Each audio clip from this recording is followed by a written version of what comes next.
There was once a knight in shining armour, handsome, noble, and strong. He dedicated himself to God and love. George and the Lady Joan!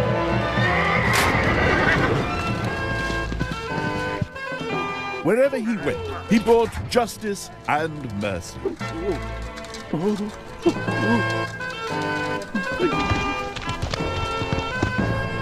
Many a time he rescued a damsel in distress and jousted to win his lady's favour. Were there really knights like this in the Middle Ages?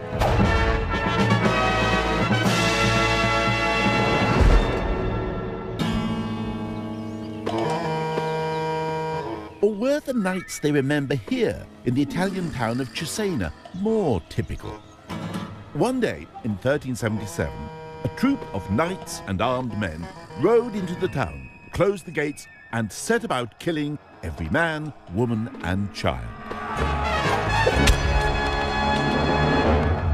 One report claimed that 5,000 unarmed civilians were slaughtered in one day. The knight in charge of this massacre was an Englishman. His name was Sir John Hawkwood. What on earth had happened to the golden age of chivalry? Our story of the knight begins in 1066, when William the Bastard conquered England. The Anglo-Saxons called his followers knights, which became knights. William, who now understandably changed his name to William the Conqueror, rewarded his knights with land and property. But they didn't pay rent. Instead, they had to provide military service for the king. The whole system was designed as a war machine, and the sort of knight who did well in it was not the quiet, retiring type. The ability to beat another man to a bloody pulp or cut him to pieces was not merely a requirement of knighthood, it was one of its ideals. Richard the Lionheart, for example, was celebrated amongst the knightly classes for his habit of chopping his victims' skulls down to the teeth. But to everyone who wasn't a knight, this was a bit of a problem. How could you control these men? How could you channel their testosterone culture into something that was less destructive of society? The idea society came up with was to try and invent a code of behaviour by which the knightly class must learn to govern themselves. Well, it certainly seemed like a good idea.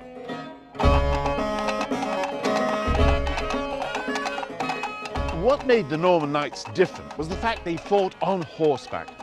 And since the French for horse was cheval, a mounted warrior was known as a chevalier. And so the code of conduct for knights, indeed their whole culture, became known as chivalry. But what exactly was chivalry? Well, it depended who you were. The knights themselves had no doubt what chivalry meant to them. It meant learning how to kill people, making money, and getting famous. And in the 12th century, the man who best embodied what the knights thought chivalry was Sir William Marshal. William was already hardened to the perils of battle at the ripe old age of 5. In 1152, William's father, John the Marshal, rebelled against King Stephen, and the king laid siege to John's castle. During the siege, his father handed William over as a hostage, and at one point, the king put the boy into a catapult and threatened to shoot him back over the castle walls. William's father shouted back that he didn't care about the child, since he had the hammer and the anvils to make more and better sons.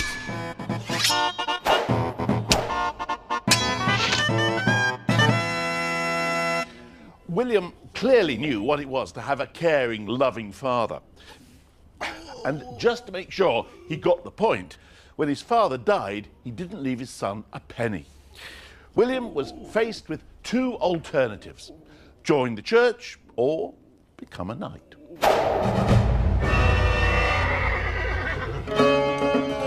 So William went to Normandy, where his cousin ran a sort of military academy. Exactly what William might have learned there was demonstrated to me by Steve Mallet, a specialist in medieval horsemanship, and historian Tobias Capwell. God, this looks frightening. I think that's the idea. But he trained them to realise that. Absolutely, yes. There's manuscript evidence that actually shows horses being trained to kick, to strike out at a shield that's held by an attendant. So the horse is a weapon. The horse is the most powerful weapon that a knight has. And what's the most crucial part of that training to the horse? Well, a horse is a flight animal, and its natural reaction, which is perfectly sensible, is there is a threat, so you run away. But what Steve's doing here is teaching a horse to override its natural instinct. The training should bring the horse to a point where it's really an extension of the rider, that the horse's legs are moving as if they are the rider's own legs, and that when the rider asks for something, it happens instantly. I bet there were times when William felt he wasn't getting anywhere. I mean, he was still broke, but at least he was learning to join the ruling class. Right now, he's working to move the horse sideways. The ability to subtly change your line against an opponent is extremely important. You know, this is really about power steering. It just stops just like that. Absolutely. Absolutely. Power brakes as well. Very important. At the end of it all, William was dubbed a knight by the Earl of Tankerville. Now, at last, he was equipped to earn a bit of ready cash. And he didn't even need to go to war. There was plenty to be made on the tournament circuit. In the early days, a tournament was a miniature war played for sport. The tournament field stretched over miles and could include villages and towns. It was a bit like the Isle of Man Grand Prix, only with knights chasing each other on horseback and hacking at everyone with swords. It was terribly popular. The money-making came when you captured another knight and held him for ransom. William hit the jackpot with his first tournament. His biographer tells us only that morning the Marshal had been a poor man as regards possessions and horses, but now he had 4.5 fine mounts. I'm not quite sure what he did with the half a horse. Maybe he ate it.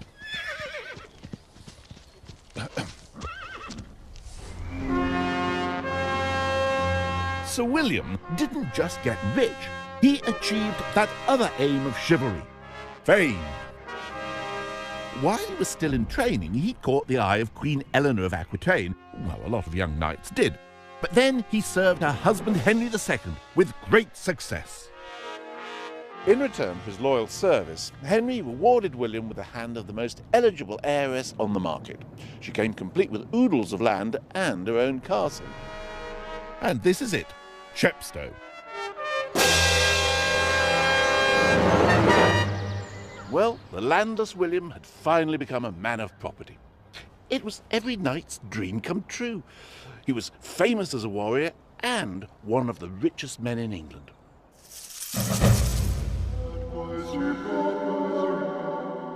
When he was buried at Temple Church in London in 1219, the Archbishop of Canterbury called William Marshal the best knight in the world. Fame, wealth, and God's approval. It's what chivalry was all about if you were a knight.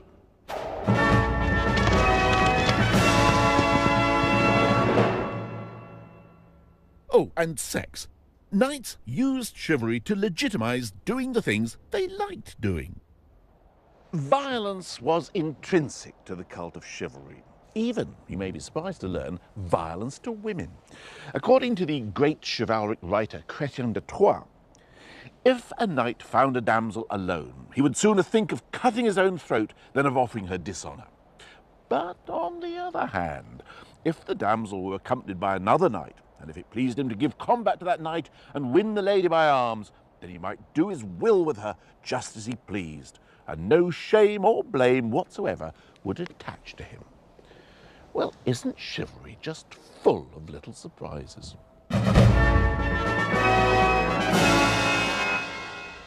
So, for the knights, chivalry meant fighting, fame, and fortune.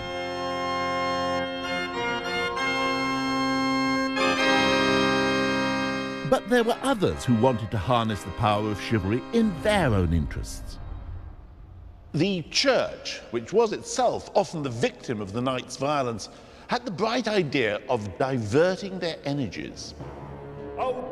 In 1095, Pope Urban II reversed centuries of Christian doctrine by announcing that it was now fine for violent young men to butcher people, so long as the victims weren't Christian. From all over Europe, knights flocked to the cause. At the capture of Jerusalem in 1099, they boasted of wading in infidel blood up to their knees. Hitherto, knights would have had to do penance for killing, but now the killing was the penance.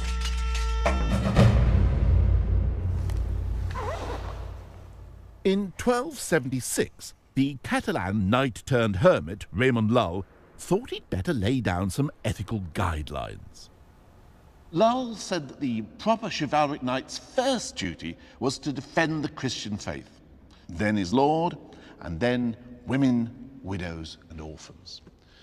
For Lull, even the knight's equipment was full of religious significance. The mail coat protected him like a castle against vice. The helmet was a symbol of the knight's fear of shame. The sword reminded him of Christ on the cross. The shield signified how he should defend his lord, and the spear stood for truth and strength. There was a third power in the land with an interest in controlling the violence of the knights. This was their earthly lord, the king. To keep knights on side, the king was happy to offer glamour, pageantry, and all the fun of dressing up. What's more, in royal employment, knights could become part of the fantasy worlds they enjoyed in their stories. Edward III, for example, revived the glorious, though entirely fictitious, traditions of King Arthur. Windsor Castle was to be his new Camelot, and he planned to set up a round table of no less than 300 knights. He must have realised he was heading for a catering disaster with 300 knights round one table, so he went for something more exclusive. He created 2 tournament teams, each of 13 star knights, and these were to be the 26 members of the Order of the Garter. And this is the Order's home, St George's Chapel, Windsor.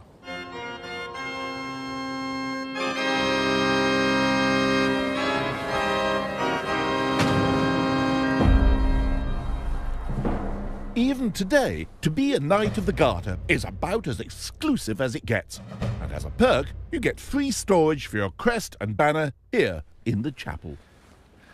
These are today's Garter Knights. You can still see them arranged on either side of the chapel in 2 teams, just as they would have been in Edward's day. You see up there, there's Sir Edmund Hillary, the conqueror of Everest, with a kiwi and an ice pick. And that banner is Sir Edward Heath, with a morning cloud. That was the name for his yacht.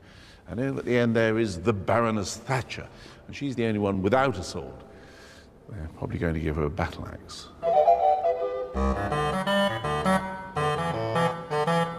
But why did medieval knights feel they needed to stick swans and trees on their helmets? Why indeed have banners? The thing is, nowadays we recognise famous people by their faces because we've seen photos of them countless times in the newspapers. But back in the Middle Ages, you'd have no idea what anyone looked like unless you'd actually met them face to face. And that's why people had coats of arms.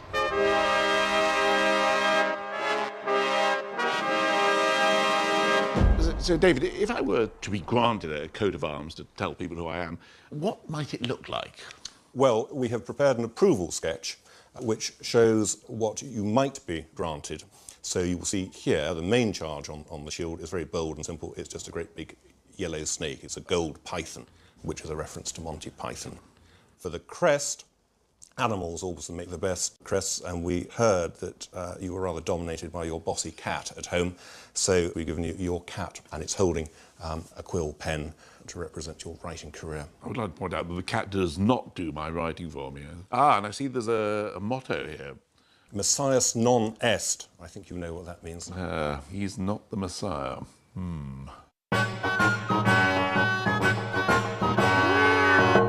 So if I charged into battle with a cat on my head, you'd know who it was. You'd also know who it was running away as soon as the fighting started. It was a kind of dare to ride into battle with your name plastered all over you. On the other hand, heraldry could also act as a sort of life insurance policy. One night, Sir Robert Knollys used to ride into battle with an inscription on his helmet which read, "Whoever captures Sir Robert Knollys will gain 100,000 gold coins." Well, you're not going to kill a golden goose like that, are you? Chivalry was so crucial to the conduct of knights that Edward III set up a court of chivalry, and believe it or not, one still exists. And this is it, the Earl Marshal's Court in the College of Arms. And at the moment, it's an exhibition space for these rather surreal heraldic devices. So, what sort of cases did the Court of Chivalry deal with? Knights on trial for failing to open the drawbridge for damsel, or running away from the dragon? The major preoccupation of the courts of chivalry was money. There were always squabbles to be settled about who owned the rights to which prisoner or how the booty was to be split. The other major concern of the court of chivalry was settling disputes over the rights to a particular coat of arms or crest. Sometimes the cases went on for years. So, did chivalry reduce the horror of war in any way? Well, yes, it could do, so long as you happen to be a knight. Edward III's son, the Black Prince, was, according to his biographer, the perfect root of all honour and nobleness, of wisdom, valour and largesse. Here's how he put chivalry into practice. In 1370, the people of Limoges rebelled against the rule of the Black Prince. The prince hastened to crush the rebellion, and during the fighting, 3 French knights were cornered by the Duke of Lancaster. Eventually, they had no choice but to surrender. "My lords, we are yours. You have vanquished us, therefore act according to the law of arms." "By God," replied the Duke of Lancaster, we do not intend otherwise, and we accept you for our prisoners. The Duke of Lancaster would make a tidy sum from the ransoms, and the French knights would live to fight another day. So fine if you were a knight, but the townspeople were not knights, and the Black Prince's chivalry didn't extend quite that far. All ranks, ages and sexes cast themselves on their knees before the prince, begging for mercy. All were put to the sword. Upwards of 3,000 men, women and children were put to death that day. The whole point is, the chivalric laws of war had absolutely nothing to do with the Geneva Convention. Nowhere in the Order of the Garter was there anything about protecting civilians or the proper treatment of ordinary prisoners of war. Chivalry was strictly for the toffs. The irony was, while Edward III was busy glamorizing the code of chivalry, at the same time he had no intention of fighting the French by it.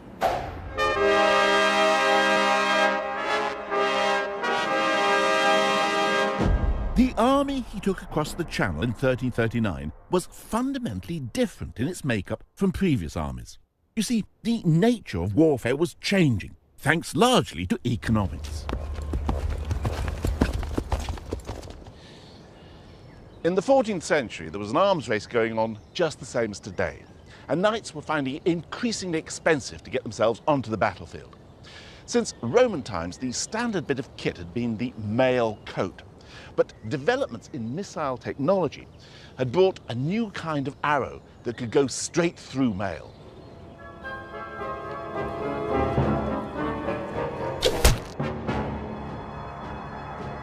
And a new kind of crossbow was developed with even greater penetrating power.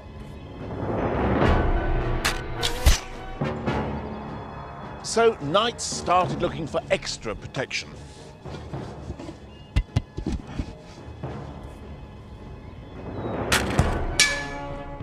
But of course, weapons evolved to be more effective against plate armour. There's an old French song that describes a knight so terrified that he soiled his saddle blanket. I'm not surprised. As the expense soared, many of the landed gentry tried to avoid military service. So when Edward landed in France at the beginning of what was to be the 100 Years' War, the bulk of his army were paid soldiery, mostly from the lower ranks of society. This army also contained another element that was enough to make any noble knight soil his saddle blanket. For all his chivalrous talk, Edward was preparing a distinctly down-to-earth surprise for the French. He had thousands and thousands of well-trained peasant archers, all armed with longbows. Never mind the chivalry, kill the horses. At the Battle of Crécy in 1346, thousands of French noblemen charged in full pageantry. But the English were playing by a different rulebook. In 5 minutes of battle, the English loosed more than 300,000 arrows. The flower of French chivalry was cut down by archers on threepence a day. In all, the French lost over 5,000 men to a few hundred English. In 1360, both sides had had enough. A peace treaty was signed, and that was when the world changed. Edward said, "Right, come on, my lot home. Stop fighting. Come on, home, everybody." Nobody took any notice. They were having far too good a time. You see, a lot of Edward's army didn't have any homes to go to. They may have been fighting in France for 20 years. They may have captured a castle. And there they were, living like lords. Why should they go home? And so a new kind of military captain emerged. Many styled themselves knights, whether they'd been actually knighted or not. And they formed themselves into what they called free companies, fighting neither for Lord nor God, but for themselves. They were bands of robbers on a nightmare scale. One company was reported to be 16,000 strong. The free companies swept down through France, causing havoc and destruction. And eventually they descended on Avignon here, which in those days happened to be the residence of the Pope. They burnt the surrounding countryside and threatened to attack God's representative on earth unless he handed over a spiritually uplifting sum of money. Eventually, the Pope coughed up around 100,000 florins, enough to pay a 14th century construction worker for about, 3,000 years. God's representative on earth was a realist, and he knew they couldn't be bought off easily. So he said to the brigands, "Look, boys, I'll throw in free pardons for all the sins you may have committed up to now, and I'll tell you what, I'll even have a word with a man I know who can find you some work in Italy." Now, can't say fairer than that, can I? Now, it wasn't a stupid suggestion. Italy was full of career opportunities for mercenary soldiers with nowhere to go. Of course, Italy didn't actually exist in those days. It consisted of a lot of city-states like Pisa, Rome, Florence, Milan, Mantua, and so on. And they'd been at each other's throats for centuries. But the citizens weren't exactly interested in fighting, so they'd got into the habit of employing mercenary companies to do their fighting for them. Which brings us back to this chap, Sir John Hawkwood, perhaps the most famous English knight of his day. He was not a nobleman, but a son of a tanner who'd made his way up through the ranks.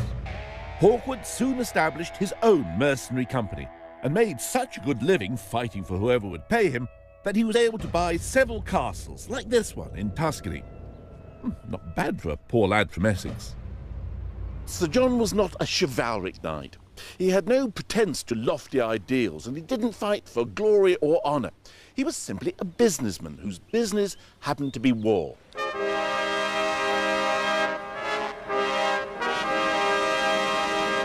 In 1377, Hawkwood was under contract to a certain cardinal by the name of Roberto. Now, Roberto had a quarrel with the citizens of this town, Cesena. They'd murdered some of his soldiers. However, Roberto magnanimously offered them an amnesty if they'd surrender their arms. Foolishly, the citizens of Cesena thought they could trust the word of a cardinal priest of the Order of the Holy Apostles. As soon as they were disarmed, Cardinal Roberto summoned Hawkwood from nearby Faenza, where he'd been busy coordinating the rape of all the female inhabitants. The Cardinal said he wanted justice. By justice, he meant blood and more blood. The resulting massacre shocked Europe. According to one chronicler, they burned and slaughtered all the town. The river was coloured with blood, and among the smoking ruins, the rapes, the killings, was a pitiful episode. 24 friars were killed in front of the main altar, along with the congregation. One account claimed that 8,000 had died and 16,000 fled. Every building was destroyed.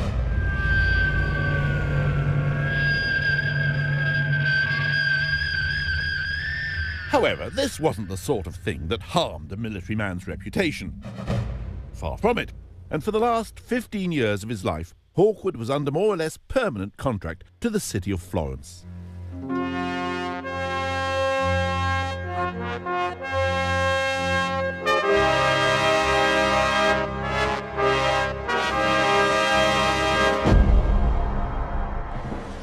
When Hawkwood died, the city laid on a funeral of epic proportions and celebrated him as a hero.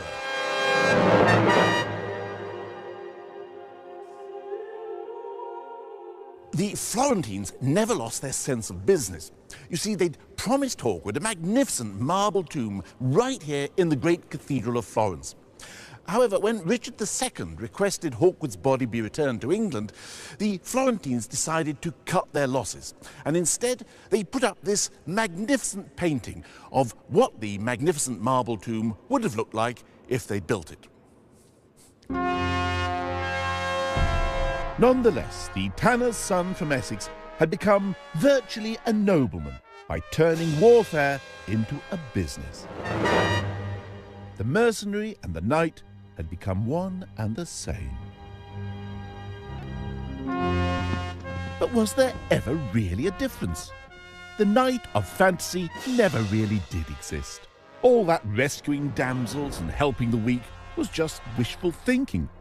Even in the Middle Ages, chivalry could mean what you wanted it to mean. Maybe we're better off without chivalry. Its fine ideals were all too often used to perpetuate warfare, which is what those who live by war want. One of Hawkwood's contemporaries said of him, he managed his affairs so well there was little peace in Italy in his time.